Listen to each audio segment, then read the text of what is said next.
इमरान खान ने आज सीनियर सहाफ़ियों से गुफ्तगू की है, उसमें हमारे सीनियर तज्ज़ियाकार ओरिया मकबूल जान साहब भी मौजूद थे। तो ओरिया साहब, कैसी रही आपकी मुलाकात, क्या गुफ्तगू हुई आपकी?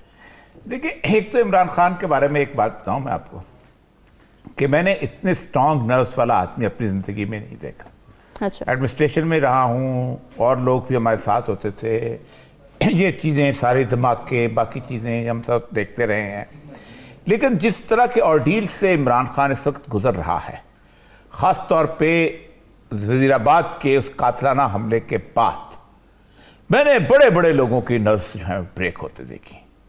आप खुद सोचें कि आज भी वो प्रॉपरली उसकी जो था को कहते थे कि तो एक जिसे कहते सेंटीमीटर्स का फासला रह गया उसका, वो हड्डी का आपस में, जिसकी वजह से वो एक चीज़ स्टैंडर्ड है। दूसरा, पाकिस्तान की तमाम एस्टेब्लिशमेंट और पाकिस्तान की अदलिया और बाकी चीज़ें जो हैं वो बिल्कुल उसके लिए जिसे कहते हैं एक जिसे बंद गली में उसको खड़ा कर दिया गया। एक अपने उसमें कैद, सिर्फ उसकी आउटलेट यही है कि वो टीवी के अंदर आके गुफ्तगू कर लेता है, या हम लोगों के साथ या कभी मुलाकात हो गई या किसी और लोगों के साथ मुलाकात हो गई। बाहर उसके दीवाने फरजाने इस तरह बैठे हुए थे जिसका आप तसव्वुर नहीं कर सकते कि जो कट मरने के लिए तैयार, वहाँ माजूर लोग भी बैठे हुए थे।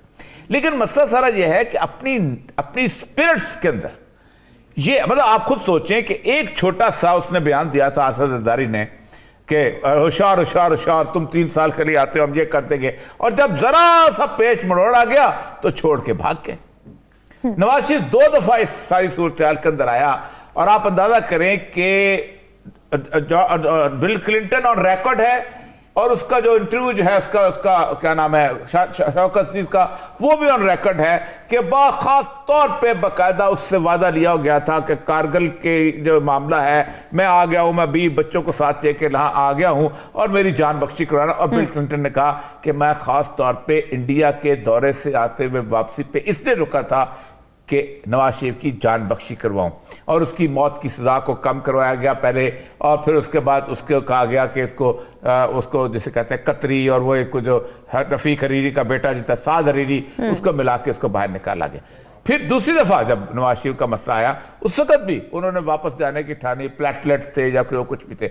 लेकिन एक कमाल की बात मैं आज वाकई तारीफ़ करना चाहता हूँ, क्योंकि एक आदमी की जो कि आपको इस तरह की सूरत में आप उसको मिले कि आप खुद सोचें कि 2 दफा ऐसा हुआ है कि उस बंदे की जिसे कहते हैं जिंदगी मौत का मसला आ गया था। पहली दफा जब 2013 में गिरा, बिल्कुल उसको क्रॉमवेल याद नहीं आया। उसकी सर्जरी सिर्फ 2 पाकिस्तान के अलावा 2 मुल्कों में नहीं होती, जैसे मरियम नवाज की सर्जरी होती है कि दुनिया में सिर्फ दर्जी 2 जगह पे होती है, यानी क्वीन ऑफ एलिजाबेथ से भी ऊपर हो गई। क्वीन ऑफ एलिजाबेथ जो है वो कभी बाहर नहीं गई, क्वीन एलिजाबेथ जो थी, क्वीन ऑफ इंग्लैंड जो वो नहीं बाहर गई। तो पहली दफा भी शौकत खानन में इलाज हुआ, और आप सोचें कि जिस ऊंचाई से वो शख्स गिरा था, मैं कभी कभी सोचता हूँ, उस दिन में जब पहली दफा दोबारा जब मुलाकात हुई तो उन्होंने कहा कि देखें अल्लाह ताला अजीब व गरीब काम लेना शायद चाहता है मुझसे, या कुछ मेरे साथ इतनी इनायात हैं कि अगर वो अंदर ब्लीड कर जाता तो पैरालिसिस था और सारी जिंदगी के लिए एक शख्स जो है नाकारा हो जाता, लेकिन वो बाहर ब्लीड कर गया वो, और उसको जो थे अल्लाह को 3 मोहरे जो थे उनके ज़ाया हो गए थे, उसको वो बाद में उन्होंने रिपेयर किए, सब कुछ किया, हर चीज़। अभी भी वो कह रहे थे कि अभी भी अगर वो हड्डी के अंदर वो कील लगाए तो उसके लिए बड़ा मसला हो सकता है। तभी एक तो ये बड़ी अहम चीज़, ठीक है। दूसरी चीज़ जो इमरान खान से गुफ्तगू के दौरान उन्होंने की है वो 2-3 चीज़ें बड़ी अहम। एक तो बात वही पहले वाली कि उसने कहा कि मुझे पता चल गया था कि ये सारे का सारा जो है, हर बात है, लोग आते हैं जाते हैं, बताते हैं, खबर देते हैं कि आसिफ जरदारी ये प्लान कर रहा है। अब ये प्लानिंग अकेला आसिफ जरदारी नहीं कर सकता। उनको किस चीज़ की, कत्ल की प्लानिंग? जो जाहिर बात है। अच्छा, ये तो खबरें अब आसिफ जरदारी का मसला यह है कि आसिफ जरदारी की एक तारीख है। जुनेद कौन सा जुनेद जो जज था जिस बेचारे को कत्ल किया गया, उससे पहले और ठीक है आप निकल गए भाई, हम कहते हैं आप बिल्कुल बरी हैं, आप मासूम तरीन आदमी हैं। एक बिल्कुल आगाज़ में जरदारी साहब पे इल्ज़ाम लगा था, एक एयर होस्टेस का, मुझे याद अच्छी तरह, बिल्कुल शुरू में नौकरी में आए थे, और वो उस पर इल्ज़ाम लगा था, फिर और बहुत सारे चीज़ें चल, आप निकल गए भाई। पाकिस्तान की अदालतों ने आपको बरी ज़िम्मा करार दे दिया। लेकिन केस जो किया है उन्होंने, वो किया है इमरान खान पे हत्या के इज्जत का। मैं एक लॉयर की हैसियत से बताता हूं हद तक इज्जत का कानून है क्या। पहले आपको यह वहां पर अदालत में साबित करना पड़ता है कि मेरी कोई इज्जत है। इसके ऊपर मैं मशहूर बताता हूं आपको नूर जहां का और नजर मोहम्मद का केस। अच्छा। नूर जहां ने नजर मोहम्मद क्रिकेट के बारे में खबरें छपी थी कि नूर जहां जो है एक बहुत बड़ी सिंगर जो है वो पकड़ी गई है नजर मोहम्मद क्रिकेट के साथ। अच्छा। तो वो उन्होंने जाके एक बहुत बड़े वकील, अभी भी जिंदा है वो वकील, उनसे कहा कि मेरा केस करे, लड़े। आप बुजुर्ग हो गए अब। उन्होंने कहा पहले तो आप ये बात है कि आपको यहाँ बताना पड़ेगा कि ये वाकई आपकी थी। जब आप केस करेंगे तो कहेंगे आप हैं। अच्छा। और कहती नहीं लोग समझ रहे हैं कि मैं हूं और मेरी एक इज्जत है। तो उसने कहा दूसरा ये है कि आपको ये साबित करना पड़ेगा कि आपकी कोई इज्जत है। अच्छा। जब आपको पहले प्रूव कर देंगे, और जरदारी साहब की गुज़श्ता तकरीबन 1988 ऑनवर्ड मिस्टर 10% से लेके चलते चलते जो इज्जत है वो तो अखबारों, खबरों, टीवी प्रोग्रामों और चीज़ों में बहुत दुनिया के सामने आपको बताई जा सकती है। वो तो ठीक है औरिया साहब, लेकिन इमरान खान के पास क्योंकि आज आपकी उनसे मुलाकात हुई तो उन्होंने कुछ गुफ्तगू में बताया कि क्या उनके पास सबूत मौजूद हैं इस बात के जो वो इल्ज़ाम लगा रहे हैं आसिफ अली जरदारी के ऊपर, क्योंकि सबूत तो फिर उनको भी देना पड़ेगा ना।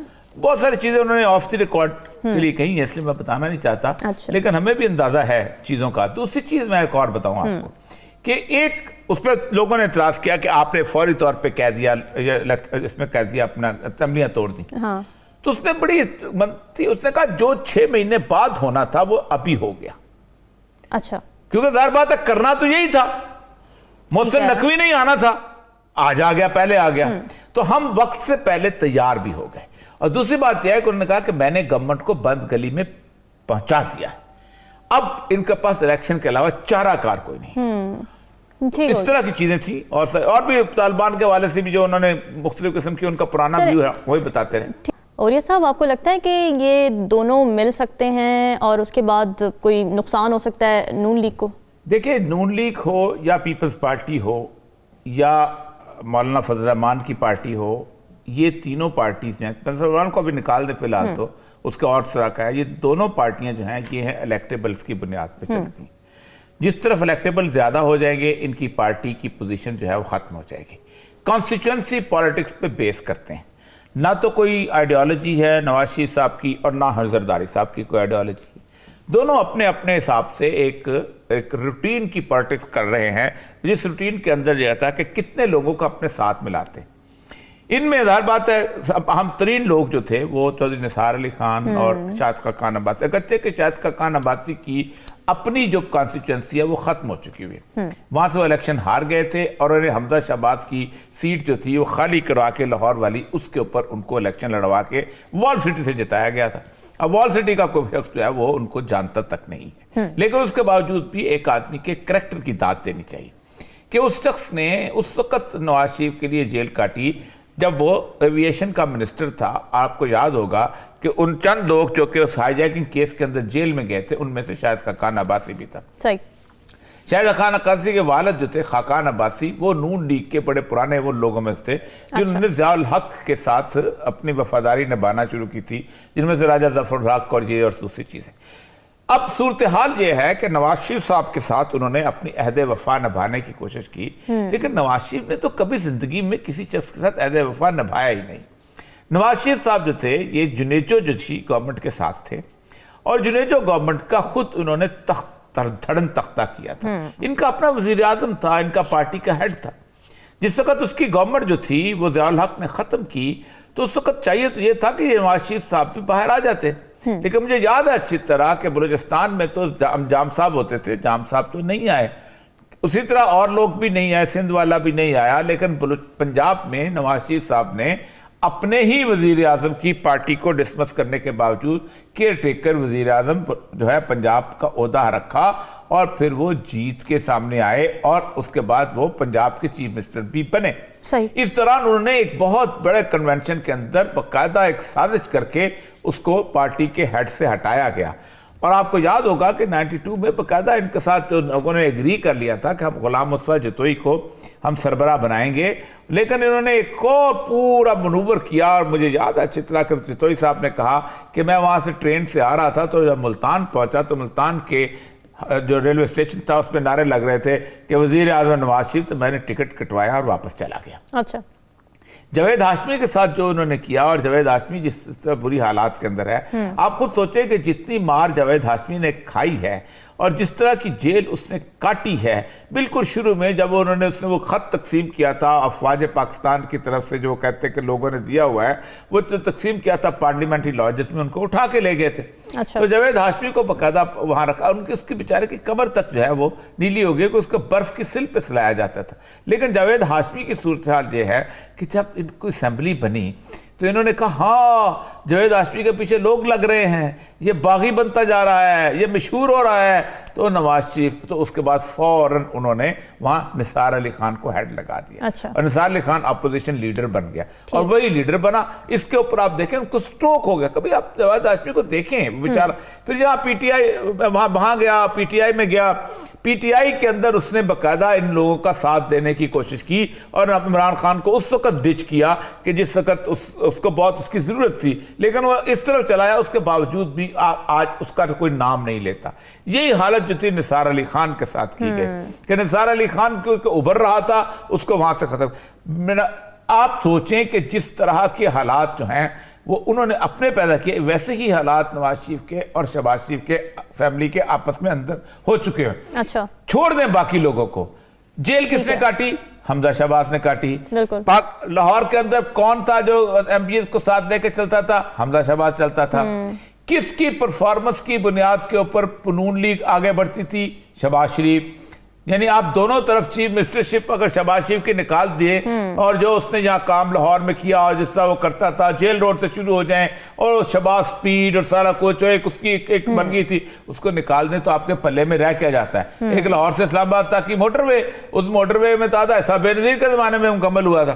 तो उसके साथ भी आपने ये किया कि मरीम नवाज को लेके आ गए। आज शादिक खान अब्बासी ने जो कहा है और उसके अंदर उसने एक और बड़ी अहम बात की है जी, और वो शायद आप अगले मौजू में कहें।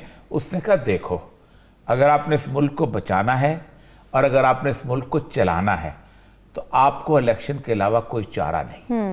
कोई शख्स जो इलेक्शन के अलावा सोच रहा है वो इस मुल्क की तबाही का सोच रहा है।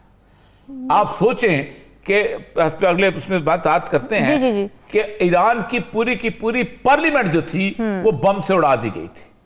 269 के लोग थे जो उसमें, आप तेहरान चले जाएं, हर सड़क जो उसके ऊपर ये शहीद दस्तगर्दी या शहीद फलाना उसके नाम पे रोड बनी है, कोई और रोड ऐसी नहीं जो शहीद के नाम के बगैर हो।